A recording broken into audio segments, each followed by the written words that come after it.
दोस्तों आज की इस वीडियो में हम लोग डिस्कस करेंगे मौर्यों के बाद में क्या हुआ। ये इंडियन हिस्ट्री का पार्ट 3 है जिसके 2 पार्ट मैं डिस्कस कर चुका हूं। तीसरे पार्ट में हम लोग डिस्कस करेंगे कि मौर्यन एम्पायर जब खत्म हुआ, यानी अशोक के बाद में उसकी डायनेस्टी धीरे धीरे करके खत्म हो गई, तो उसके बाद में क्या हुआ। उसके बाद में मौर्यों के आखिरी राजा बृहदत्त को मारा था पुष्यमित्र सुंग नाम के एक सेनापति ने, और कहा जाता है इसके बाद में उसने भारत में सुंग वंश की नींव रखी। देखो दोस्तों, मैं आपको सीक्वल से समझाने की कोशिश करूंगा क्या हुआ था। देखो, मौर्यों के बाद में कोई भी ताकतवर वंश तो बचा नहीं था। मौर्यों के बाद में 3 देसी वंश जरूर आए, लेकिन वो ताकतवर नहीं थे। तीनों के नाम नोट कर लो। सबसे पहले सुंग वंश, पुष्यमित्र सुंग वाला। इसके बाद में सातवाहन वंश और चेदी वंश। ये छोटे मोटे वंश आए। अब दोस्तों, इन तीनों में एक बात कॉमन थी, ये ब्राह्मण थे। मैंने ऐसा क्यों बोला? क्योंकि अभी तक जो भी लोग मगध पर राज कर रहे थे, मगध के राजा बन रहे थे, वो सब क्षत्रिय थे। जैसे आप मौर्यों को ही देख लो, मौर्यों को भी क्षत्रिय माना जाता है। लेकिन ये लोग ब्राह्मण थे क्योंकि ये परेशान हो गए थे बौद्ध धर्म के प्रचार प्रसार से। अब मैं कहानी शुरू करता हूं। 185 बीसी में मौर्यों के आखिरी राजा बृहदत्त का कत्ल करके पुष्यमित्र सुंग राजा बनता है। अब इसने सबसे इंपॉर्टेंट काम क्या किया दोस्तों, नोट कर लेना। इसने अपनी 2 राजधानियां बनाई। सबसे पहले तो पाटलिपुत्र जो ऑलरेडी थी, और एक राजधानी बनाई इसने विदिशा। और गंगा की घाटी में कुछ टाइम के लिए ही सही, लेकिन इसने एक मजबूत राज्य की स्थापना की थी। ये एक बड़ा एम्बिशियस राजा था। इसने काफी सारी लड़ाइयां लड़ी दोस्तों। पतंजलि जो थे, इसी के काल के थे, वो अपने महाभाष्य में लिखते हैं कि इसने अपने टाइम पर 2 बड़े अश्वमेध यज्ञ करवाए थे। अब दोस्तों, पुष्यमित्र का राजा बनना इंडिया की पॉलिटिक्स में एक बहुत बड़ा चेंज था, क्योंकि आज से पहले जितने भी राजा बने थे ना, वो सारे के सारे क्षत्रिय बने थे। इसने ब्राह्मणों के राजा बनने की नींव रखी, और इसने खुद ने कभी कोई भी विशिष्ट पदवी ग्रहण नहीं की थी। यानी ये खुद को एक सेनानी मानता था।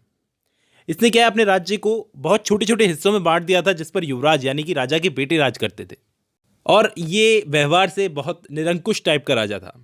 देखो दोस्तों, अशोक के टाइम पर ये यज्ञ, ये बलि जैसी प्रथाएं बंद कर दी गई थी। इसने उन प्रथाओं को फिर से शुरू करवाया। अगर आप बुद्धिस्ट लिटरेचर में देखो, इसको उस लिटरेचर में ऐसे दिखा रखा है जैसे बौद्धों का बड़ा कट्टर विरोधी था। भिक्षुकों को इसने मारा था, भिक्षुकों का हत्यारा कहते थे इसको। लेकिन ऐसा कुछ नहीं है। अगर आप ऑथेंटिक जानकारी पर जाओगे तो इसका कारण धर्म नहीं था, बल्कि कुछ हद तक धर्म था, लेकिन काफी हद तक ऐसा था कि ये ग्रीक्स की मदद कर रहे थे। इसने उन लोगों को सजा दी थी, क्योंकि सांची के स्तूप पर लिखे लेख से पता चलता है कि इसने जो स्तूपों का आर्किटेक्चर होता है ना, उसको संरक्षण प्रदान किया था, यानी उसकी रक्षा की थी। अब दोस्तों, पुष्यमित्र सुंग एक योग्य शासक के रूप में जाना जाता है, क्योंकि उस वक्त इसने मिनांडर, उस वक्त एक इंडो ग्रीक आक्रमणकारी था मिनांडर, उसको पराजित किया था। इसने लड़ाई लड़ने में तो बहुत आगे था ये।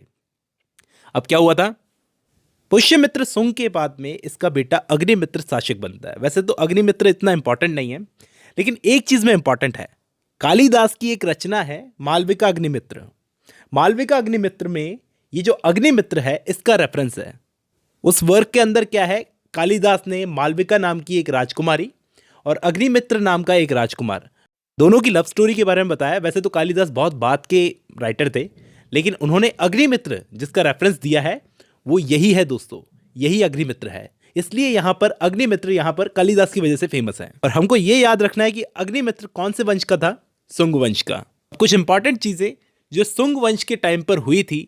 सबसे पहले तो जो स्तूप होते थे, उसके चारों तरफ जो रेलिंग बनती थी, वो पहले लकड़ी की बनती थी।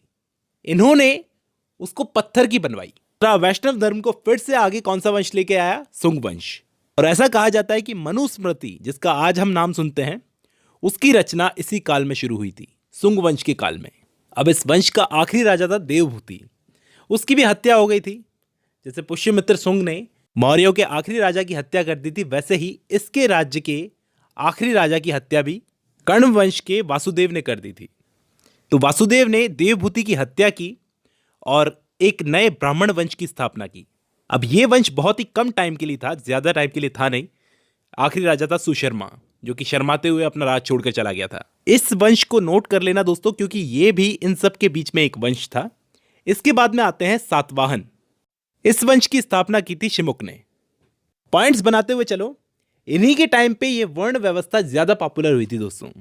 इन्होंने वर्ण व्यवस्था को लागू करने की कोशिश की थी, लेकिन ये वर्णों को लेकर ज्यादा रिजिड नहीं थे। इस बात का प्रूफ ये है कि इन्होंने विदेशियों से शादियां की थी।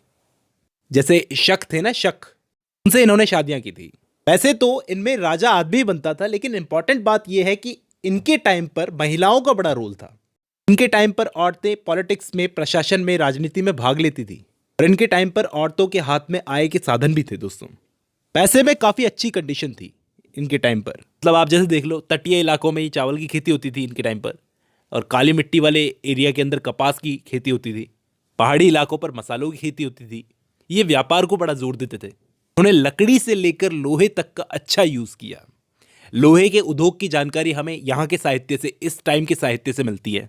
व्यापार ले लो, बैंकिंग ले लो, करेंसी ले लो। करेंसी की बात करूं तो अलग अलग टाइप के सिक्के इन्होंने जारी किए थे, जैसे शीशे के सिक्के, और ब्याज 9% से 12% तक ब्याज चलता था इनका।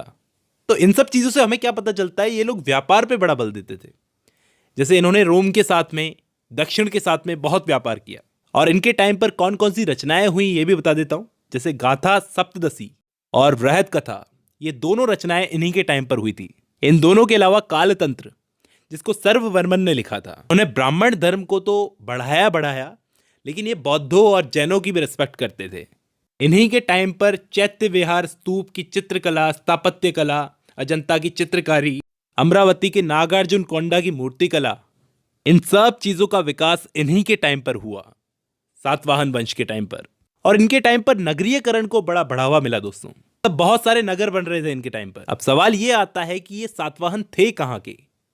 ये दोस्तों महाराष्ट्र और आंध्र प्रदेश आज जहां पर है, यहां के थे। कृष्णा और गोदावरी नदी के आसपास के। इनकी राजधानी कहां पर थी? प्रतिष्ठान, जो कि महाराष्ट्र में पड़ता था। इस वंश में सबसे इंपॉर्टेंट राजा था गौतमीपुत्र सातकर्णी, क्योंकि ये बहुत ही प्रतापी राजा था दोस्तों। ऐसे तो इनसे इतने क्वेश्चंस बनते नहीं है दोस्तों, लेकिन इंपॉर्टेंट क्वेश्चंस कहां से बनते हैं? इंपॉर्टेंट क्वेश्चंस बनते हैं कि इन्होंने क्या काम किए थे। सबसे पहले तो जो ब्राह्मण इनके लिए पूजा पाठ करते थे, उनको ये बदले में भूमि दान करते थे। मतलब अगर जमीन दान हो गई तो जमीन मिल गई। जमीन मिल गई तो उस जमीन से जो लगान आएगा वो सारा का सारा यही रखेंगे जिनको जमीन मिली है। तो ये जमीन देने की प्रथा सबसे पहले इन्होंने शुरू की थी। बाद में आगे चलते चलते ये जो सामंती प्रथा फेमस हो गई थी ना, उसकी शुरुआत इन्हीं लोगों ने कर दी थी। ये सिर्फ हिंदुओं को, ब्राह्मणों को नहीं देते थे, ये बौद्धों को भी देते थे। इन सब चीजों का जिक्र हमें कहां मिलता है? नानाघाट के अभिलेख के अंदर। नानाघाट का एक अभिलेख है, उसके अंदर देखो। एक बात आपने नोट की हो या नहीं, ये गौतमीपुत्र, ये नाम सुनकर आपको क्या लगता है? ये किसी औरत का नाम होना चाहिए। तो ये लोगों में एक खास बात ये थी कि अपनी मां का नाम अपने नाम के आगे लगाते थे। गौतमीपुत्र, अपनी मां का नाम आगे लगाने का मतलब यह है कि महिलाओं की स्थिति वाकई अच्छी थी इस काल के अंदर। अब हम लोग डिस्कस करते हैं चेदी वंश को। चेदी वंश को महामेदवाहन वंश भी कहा जाता है दोस्तों। यानी कि इन लोगों का कनेक्शन है कलिंग से। कलिंग के बारे में मैंने आपको बताया था, अशोक ने कलिंग पर आक्रमण किया था और कलिंग पर अटैक करने के बाद में लाखों लोगों की जान चली गई थी। तो यही का ये वंश है चेदी वंश। क्या है कि मौर्य राजवंश के खत्म होने के बाद में कलिंग फिर से फ्री हो गया था, फिर से आजाद हो गया था। जिसको मौर्यों ने अपने कंट्रोल में ले लिया था, वो फिर से आजाद हो गया था। इसमें एक वंश उभर कर आ रहा था जिसको चेदी वंश कहा जाता है, यानी कि महामेदवाहन वंश। इस वंश का तीसरा सबसे इंपॉर्टेंट राजा था खारवेल। खारवेल सबसे इंपॉर्टेंट राजा था दोस्तों, तीसरा राजा। ये महान राजा इसलिए था क्योंकि इसने आर्ट और कल्चर को बड़ा बढ़ावा दिया था और लड़ाइयों में भी बहुत आगे था। बहुत सारी लड़ाइयां लड़के इसने जीत हासिल की। हाथी गुम्फा अभिलेख है, उसमें इसकी जो भी लड़ाइयां थी, जो भी अभियान थे, उन सब की जानकारी मिलती है कि उस वक्त उड़ीसा, महाराष्ट्र और मगध, ये सब हिस्से इसने जीत रखे थे और उस वक्त का महान विजेता था ये। अब मैं आपको बताता हूं इसने क्या क्या काम किए थे। सबसे पहले तो इसने तुनसली नहर को चौड़ा करवाया था और उस नहर के पानी को सीधा कलिंग तक ले आया। यह एक बड़ा काम था। दूसरा, तूफान में जो उस वक्त बिल्डिंग्स वगैरह गिर गई थी, उनको फिर से बनवाया। बहुत सारे टैक्स माफ कर दिए इसने और लोगों के कल्याण के लिए 1 लाख सोने की मुद्राएं खर्च की थी इसने। और कलिंग की जनसंख्या को रजिस्टर करवाया। इसने उदयगिरी और खंडगिरी की पहाड़ियों में बहुत सारी गुफाएं बनवाई। और ये जैन धर्म को बड़ा फॉलो करता था, तो इसने सारी गुफाएं जैन मुनियों को दे दी। और उन सारी गुफाओं में हाथी गुम्फा, रानी गुम्फा, आकाश गुम्फा और पातालपुरी, ये सारी गुफाएं बहुत ज्यादा फेमस है दोस्तों। और सबसे इंपॉर्टेंट चीज ये थी दोस्तों, इसको नोट कर लेना, कि इसने उस वक्त कलिंग के राजा के रूप में मगध पर आक्रमण किया। देखो, मैंने आपको बताया था अशोक के टाइम पर अशोक ने कलिंग पर आक्रमण किया था।